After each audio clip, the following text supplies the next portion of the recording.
happening on the stock market than he seemed to be concerned about American public health. And that's shameful, and you can't cover that up. That this administration was not prepared for this crisis, and it put lives at risk, American lives at risk. We didn't have the tests we needed. We didn't have the diagnostics we needed.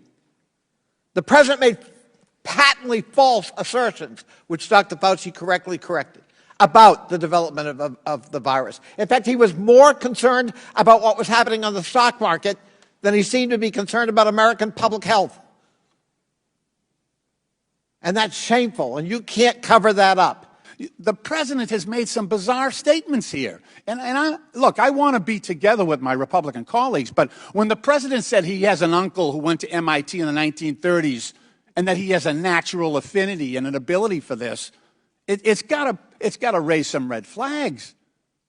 We need you to step up, but you know, we really need honesty here. And when the president is making statements like this, we need pushback from the public health officials. The cases are not going down. The American people should be aware of that. You should be forthright in explaining that.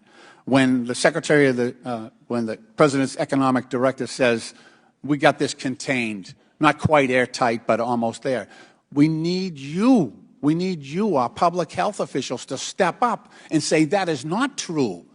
That is hurting us. That is making the spread of this virus more extended, more prolific. Mr. Lynch, I appreciate your comments, but I can tell you absolutely that I tell the president, the vice president, and everyone on the task force exactly what the scientific data is and what the evidence is. Yeah. I have never, ever held back telling exactly what is going on from a public health standpoint. Thank you.